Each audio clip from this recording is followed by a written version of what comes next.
A bore da. Gobeithio bod hwnna mynd i ffitio. Yr her gyntaf, bob tro.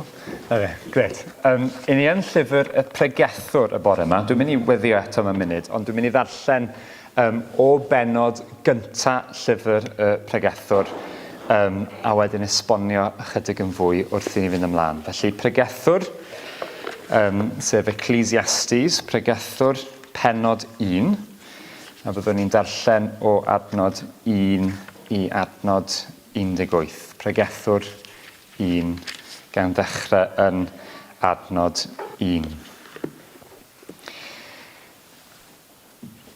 Geiriau'r pregethwr. Mab Dafydd brenin yn Jerusalem. Gwagedd llwyr, meddai pregethwr. Gwagedd llwyr yw'r cyfan. Pa elw sydd i neb yn ei holl lafur wrth iddo ymlafnio dan yr haul. Mae cenhedlaeth yn mynd ac un arall yn dod, ond mae'r ddeiar yn aros am byth. Mae'r haul yn codi ac yn machlyd ac yn brysio nôl i'r lle y cododd. Mae'r gwynt yn chwythu i'r de ac yna'n troi i'r gogledd. Mae'r gwynt yn troelli'n barhaus ac yn dod yn ôl i'w gwrs. Mae'r holl nentydd yn rhedeg i'r môr, ond nid yw'r môr byth yn llenwi. Mae'r nentydd yn mynd yn ôl i'w tarddle ac yna'n llifo allan eto.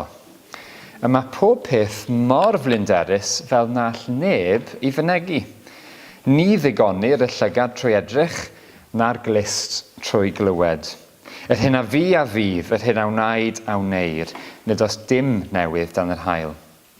A oes unrhyw beth y gellir dweud amdano, edrych, dyma beth newydd.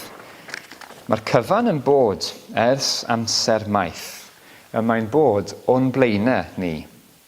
Ni chofir am y rhai a fi, nac ychwaith am y rhai a ddaw ar ei hôl. Ni chofir amdanynt, gan y rhai a fydd yn ei dilyn. Roeddwn ni, y pregethwr, yn frenin ar Israel yn Jerusalem.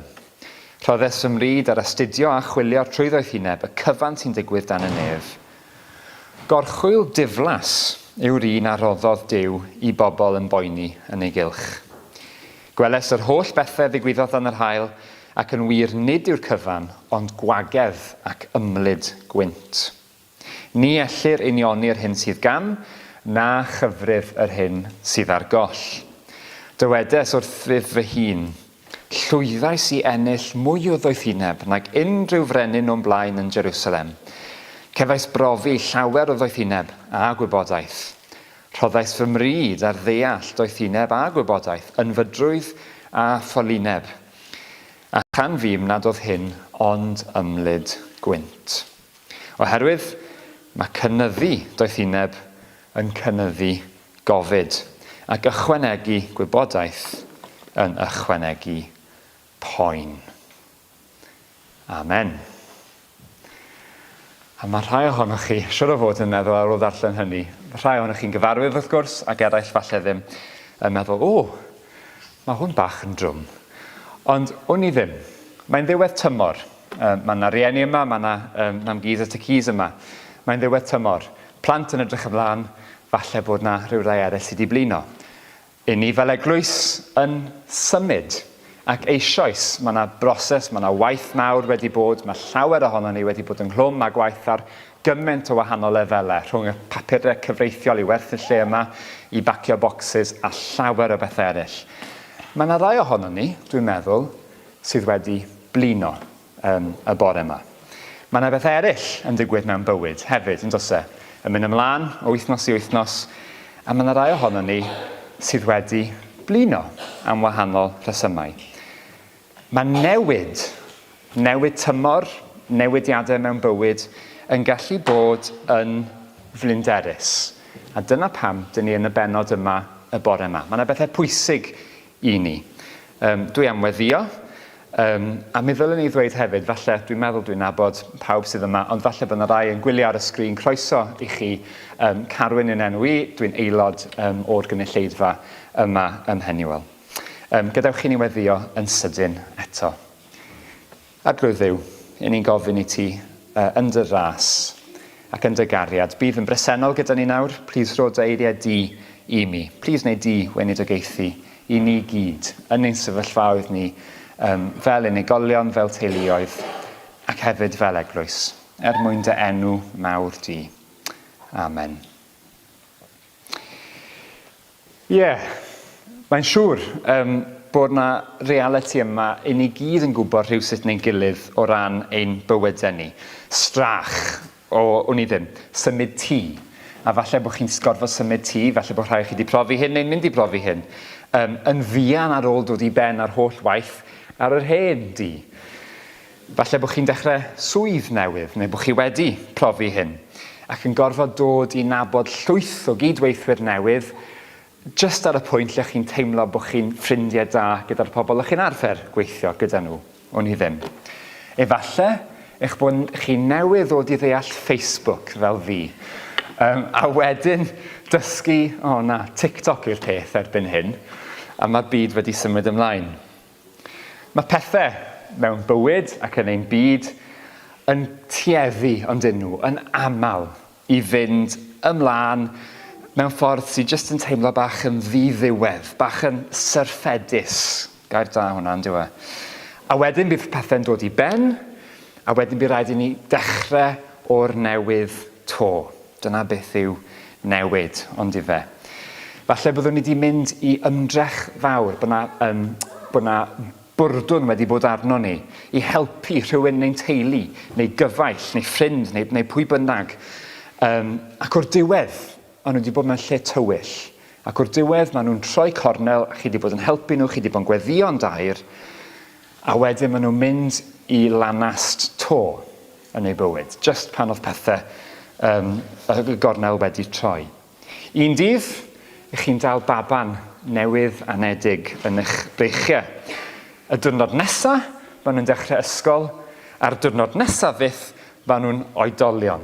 A mae'r amser fel sef wedi llithro i ffwrdd rhwng ein bysedd ni.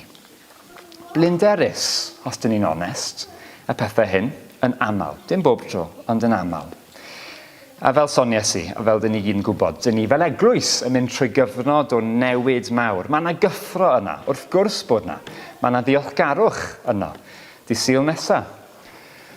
A hefyd, mae yna symud adeilad yn digwydd. Mae yna rotas newydd fydd angen ei trefnu. Mae yna bob math o ochrau ymarferol. Mae rhai ohono ni'n gwybod amdano nhw, ac eraill mae rhaid i ni weddio dros nhw. Mae yna gadeiriau fydd angen gosod allan, sul ar ôl sul, yn yr ysgol gynradd, a wedyn gosod nôl heibio ar y diwedd eto.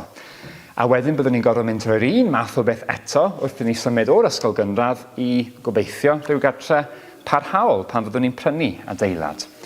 A mae yna rai ohonoch chi dwi'n gwybod sydd yma y bore yma, ac yn teimlo, dyn ni wedi bod yma o'r blaen. Wedi bod yma o'r blaen. Ac eraill, mae'n siŵr wedi bod yn meddwl ar droion dros yr wythnosau diwetha. Wel, ai dyma wir be mae Duw yn ewyllysio ar ein cyfer ni? A neu bydde fe jyst yn haws wedi'r cyfan aros fan hyn? A dyma pam fod llyfr y Pregethwr yn y Beibl. Mae yma'n helpu ni i ddeall pethau fel hyn. Achos mae'r heriau yma yn real.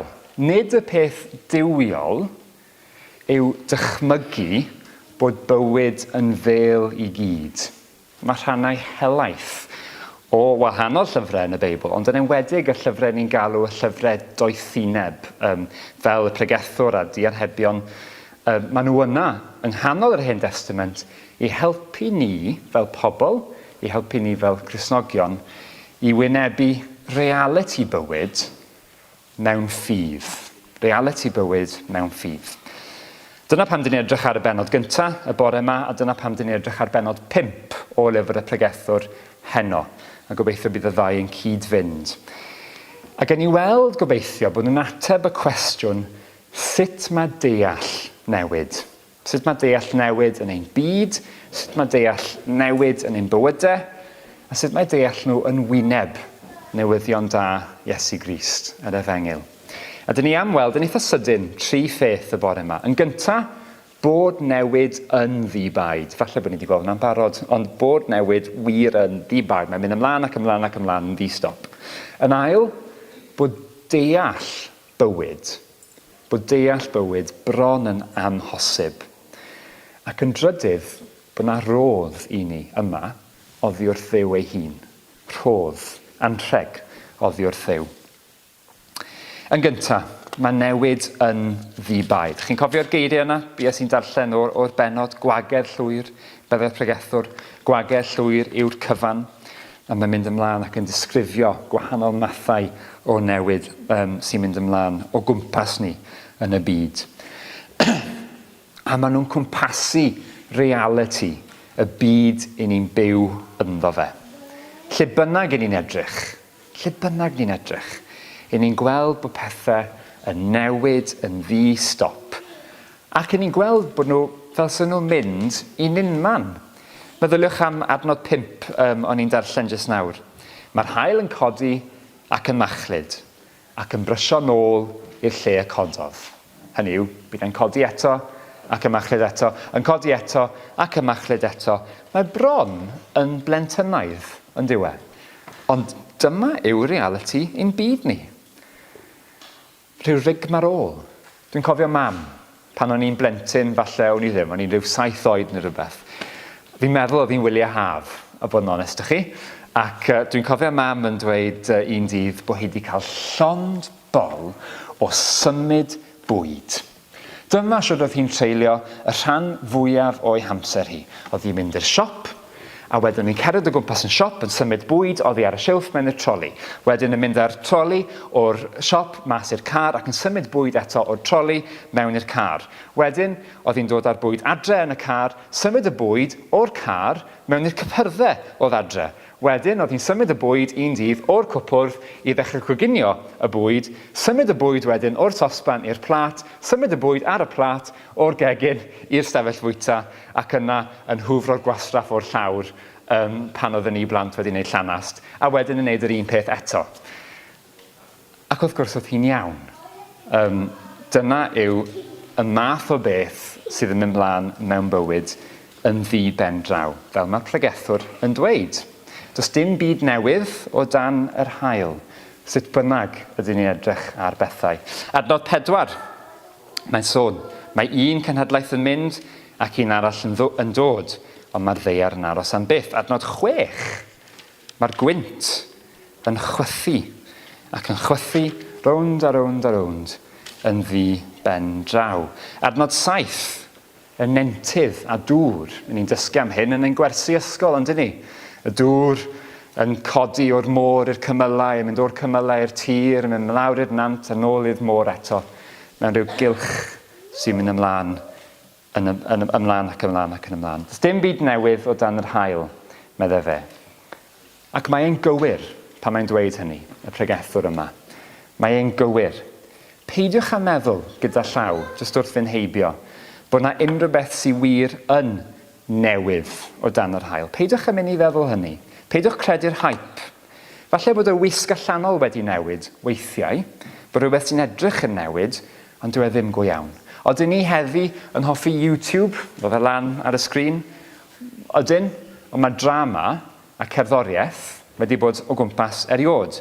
Odyn ni heddi yn hoffi gwylio Olympics a pêl-drod ac yn y blaen ar ein ffonau neu beth bynnag. Wel, ydyn, ond dyw gemau fel hynny yn ddim byd newydd o gwbl. Y cyfryngau cymdeithasol, o mae TikTok yn newydd, wel, dyw e ddim, achos oes yna ddim byd newydd yn yr awch am clecs, am just y gossip. Dyna i gyd yw cyfryngau cymdeithasol mewn gwirionedd, dim byd newydd.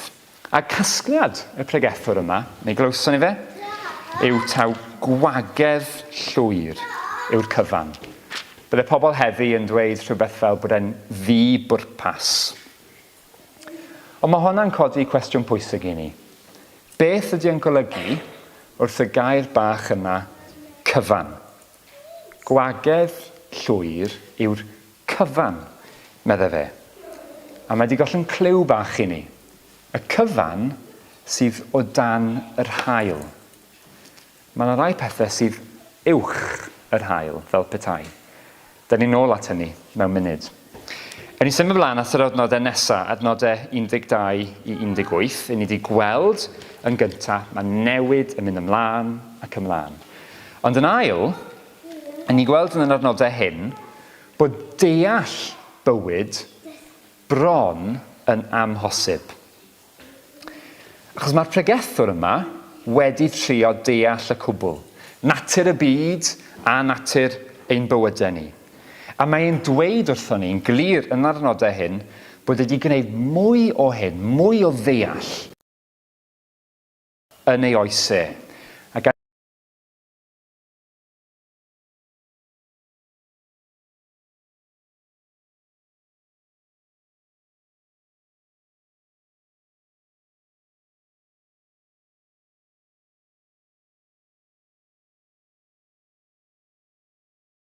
Ni ddarllen popeth sydd i gael i ddysgu dysgu popeth sydd i gael. Allwch chi fynd a gwylio, mynd ar eich ffôn, agor Wikipedia. Allwch chi ddarllen pob un peth, os neb yn mynd i wneud hyn, ond allwch chi ddarllen pob un peth sydd i wybod am y byd yma. A byddwch chi yna am flynyddoedd, yn dysgu a dysgu. A wedyn allwch chi fynd i YouTube a dechrau gwylio'r holl fideo sydd i gael fyna. A dysgu, a dysgu, a dysgu, a byddwch chi byth yn dod i benna fe. Ond y gwir amdani, fel ni gyd yn gwybod, yw byddwn ni fawr callach, faint bynnag ydyn ni'n darllen a gwylio. Fel mae adnod 18 yn troi'r peth.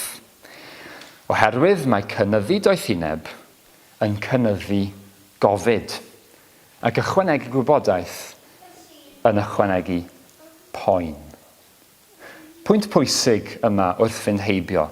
Dyw'r pregethwr yma ddim yn dweud bod gwybodaeth yn beth drwg. Dwi'n yn gweud bod e'n beth diwerth. Dwi'n yn gweud bod doethineb yn beth drwg. Chwaith, dim o gwbl. Nodwch yr union eiriau sydd da fe fan hyn.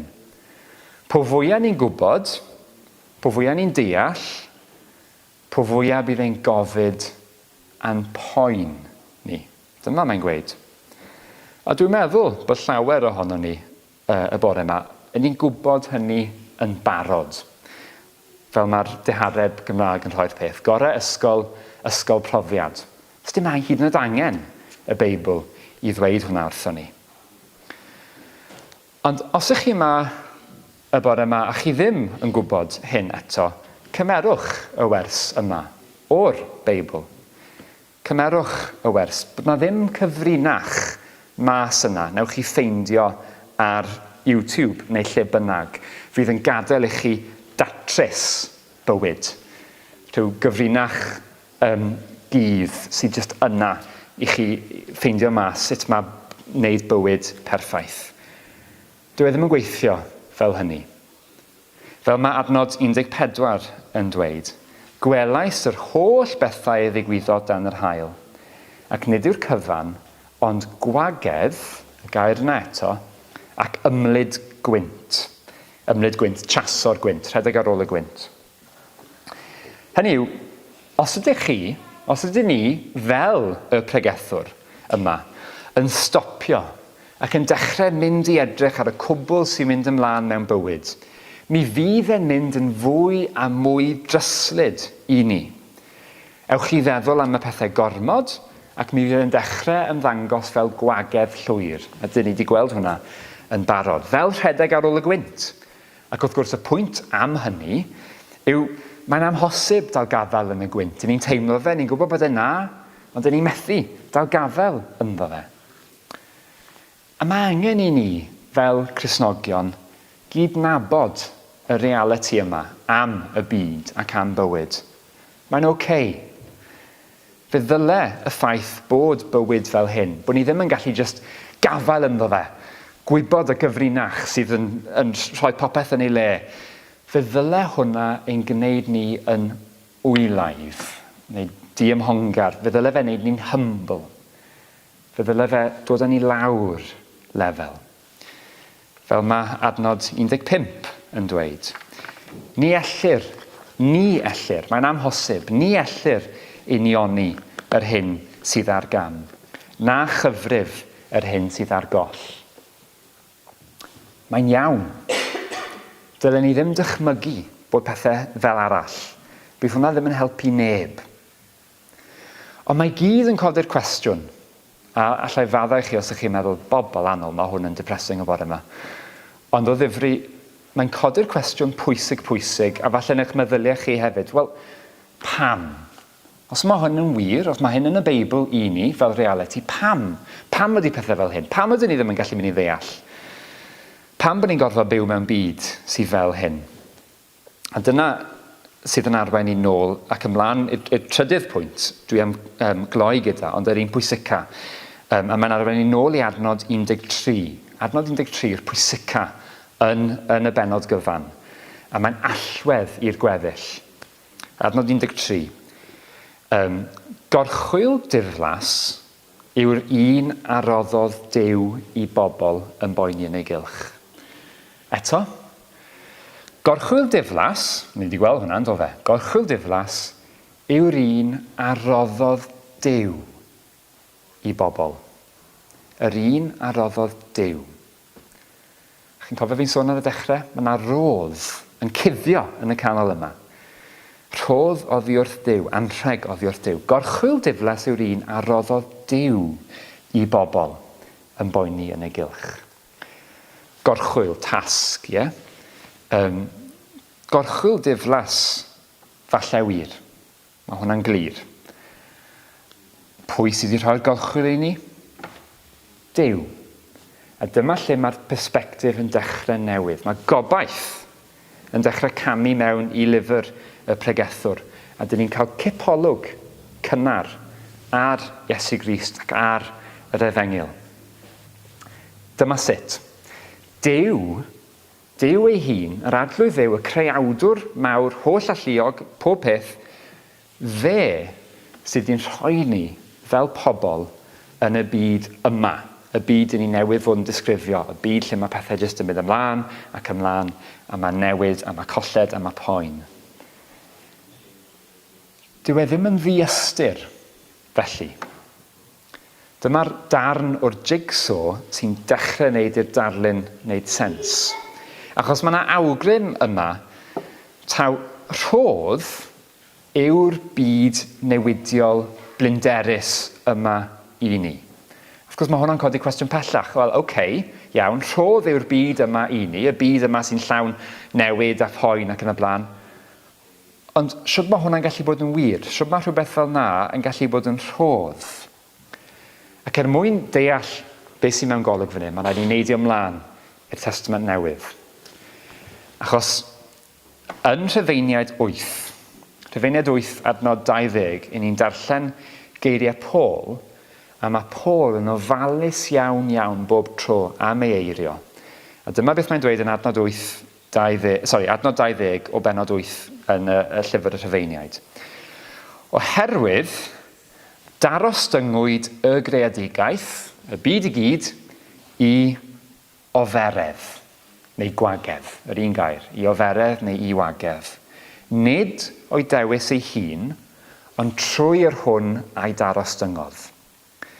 Hynny yw, mae'r byd i gyd wedi cael ei roi mewn sefyllfa lle mae fel hyn, popeth ni wedi bod yn gweld, ar bwrpas gan Dduw. Dyma'r realities ni wedi bod yn gweld yn barod, a mae Paul yn gweud yn glir iawn. Mae'n defnyddio'r un eiriau a'r pregethwr a'r bwrpas i ni ddeall. I ni darllen Rhufeiniaid a bod ni'n cofio am llyfr y pregethwr. Mae wedi wneud e ar bwrpas, a mae'n gweud yn union pam yn yr adnod nesaf. Rhufeiniaid 8, adnod 21. Croeso chi fynd yno neu jyst gwrando. Rhufeiniaid 8, adnod 21. Duw nath ddarostwng y greadigaeth yn y gobaith. Yn y gobaith y cair greadigaeth hithau ei rhyddhau o gaethiwed a llygredigaeth. A'i dwyn neu chymryd i ryddid a gogoniant plant Duw. Mae Duw wedi gwneud hwn ar bwrpas mewn gobaith. Mae tyfu'n bach o ddirgelwch fan hyn. Beth yw gobaith i'r arglwydd Dduw? Ond newn ni gymryd y geiriau fel maen nhw, wrth gwrs. Gobaith Duw, yr arglwydd holl wybodus yw hyn. Mae obaith yn sicrwydd llwyr. A'r obaith yw, y sicrwydd yw, bod yr holl bethau yma yn mynd i gael eu cymryd ymlaen i ryddid perffaith a gogoniant perffaith trwy Iesu Grist. Dyna pam fod ein byd ni yn llawn o'r gwagedd yma, yn llawn o'r newidiadau blinderus, beth bynnag, sydd bynnag i ni'n profi ac yn gweld e. Am fod Duw wedi gwneud i'r byd fod fel hyn, mwyn dod â fe i ogoniant plant Duw. Y rhyddid nath ei hun ennill i ni trwy farwolaeth Iesu Grist ar y groes a trwy atgyfodiad Iesu ar y trydydd dydd. Iawn, ond be ddylen ni gymryd o hyn? A falle dyma'r rhan bwysica o'r bregaeth. Be ddylen ni gymryd o hyn? Achos mae yna 3 pheth dwi'n meddwl dylen ni gymryd o hyn. Yn gyntaf, dylen ni gyd adael y bore yma yn y rhyddid o wybod nid just ti yw e. Tro nesa wyt ti'n teimlo bod y byd yn troi a throi a bod y cwbl jyst yn flinderus dros ben. Bod e bach fel mam gyda fi, gyda'r siopa pan o'n i'n fachgen, ond mae yna bethau gwaith na hynny yn does e. Pwy bynnag wyt ti, beth bynnag wyt ti'n mynd drwyddo, dyw fod ti'n gwybod, nid jyst ti yw e, fel hyn mae'r byd. Mae'n iawn. Does dim angen dychmygu bod e fel arall. Cofia eiriau'r pregethwr, cofia air Duw y bore yma. Fel hyn mae'r byd yn ni'n byw ynddo. Does dim rhaid i ni ddychmygu fel arall. Dwi ddim yn meddwl dy fod ti neu'n bod ni yn gwneud rhywbeth yn wrong os y'n ni'n aml yn teimlo y blinder yma, fod pethau fel hyn. Mae'n iawn. Mae'r gair yn cadarnhau hyn i ni. Yn ail, peidiwch â teimlo bod angen i chi trafferthu i ddeall y cwbl. Odi, mae'n iawn, mae'n berffaith iawn, mae'n iach gofyn cwestiynau. Dwi ddim yn gweud hynny. Ond peidiwch â teimlo bod angen chi fynd i ddeall y cwbl, deall holl dirgelwch y byd yn yr obaith. Y bydd hynny yn gwneud i chi deimlo'n well, neu yn rhoi rhyw fath o datrysiad i ddirgelwch bywyd. Bydde hynny'n wastraff amser. Wir i chi. Mae'r pregethwr wedi gwneud hynny'n barod, mae wedi gweud na'n glir, nathon ni ddarllen y peth. Mae wedi treulio blynyddoedd, oedd e'n frenin, a mae wedi rhannu'r atebion yn llyfr y pregethwr. Ac yn enwedig, os oes yna rhywun yma y bore yma sydd ddim yn siŵr eto am y busnes o fod yn Gristion ac o dilyn Iesu Grist fel arglwydd a brenin ar eich bywyd, cymerwch hyn o ddifri. Does na ddim byd arall mas yna. Newch chi ffeindio ar YouTube, neu newch chi ffeindio trwy fynd ar, profiad ysbrydol i'r Himalaya, neu beth bynnag yw e. Does na ddim byd arall mas yna yn aros i chi ffeindio fe, bydd yn gwneud sens o fywyd. Os ydych chi'n mynd i treol ffeindio y peth arall yna, byddwch chi fel rhywun sy'n dilyn machlud yr haul rownd y byd. Mae'r machlud yna, mae'n brydferth, a chi'n mynd i chaso fe, a chi'n dilyn ar rownd y byd. Ymlaen. Ydych chi byth yn dal y machlud haul, a wedyn chi'n bennu'n lan reit nôl lle wnaethoch chi ddechrau. That's how it works. Credwch i fi. Ond dyw Iesu Grist ddim fel hynny. Dyw e ddim fel y gwynt. Chi'n teimlo fe, ond chi methu gafel ynddo fe. Mae yn bosib gafel yn Iesu Grist. Dyna mae ei hun yn dweud wrthon ni. Ac yn drydydd ac yn olaf, nid dyma ddiwedd gair Duw i ni chwaith. Achos mae hyd yn oed y byd, fel ni wedi dechrau gweld, mae hyd yn oed y byd blinedig yma weithiau, yn rhodd i ni wrth ddiw. Ydyn ni'n gweld ei law, gwaith ei law yn ein bywydau ni? Achos mae yna. Pan fydd y newidiadau yn mynd yn ei blaenau, falle dros yr wythnosau misoedd nesaf i ni fel eglwys, gobeithio ddim, ond falle. Ac yn ein blino ni, cofiwch bod rhodd i ni reit yng nghanol y newidiadau yna, yn pwyntio i fyny at yr un nath creu y cwbl, a sydd wedi rhoi ni yn y reality yma. Ydyn mae'r pethau'n gallu bod yn flinderus, ond mae hynny ar bwrpas. Mae pethau wedi trefnu fel hyn. Pam? Mwyn ein gyrru ni i ffwrdd o'r gwagedd, i ffwrdd o chaso ar ôl y gwynt, i ffwrdd o chaso ar ôl y machlud newch chi fyth dal, a tuag at yr un sydd ddim yn newid. Yr un sy'n cynnig llawnder. Dyna'r peth sydd angen i gofio bore yma. Mae'r byd fel hyn i gyrru ni ffwrdd o chaso'r gwynt, tuag at yr un sydd ddim yn newid.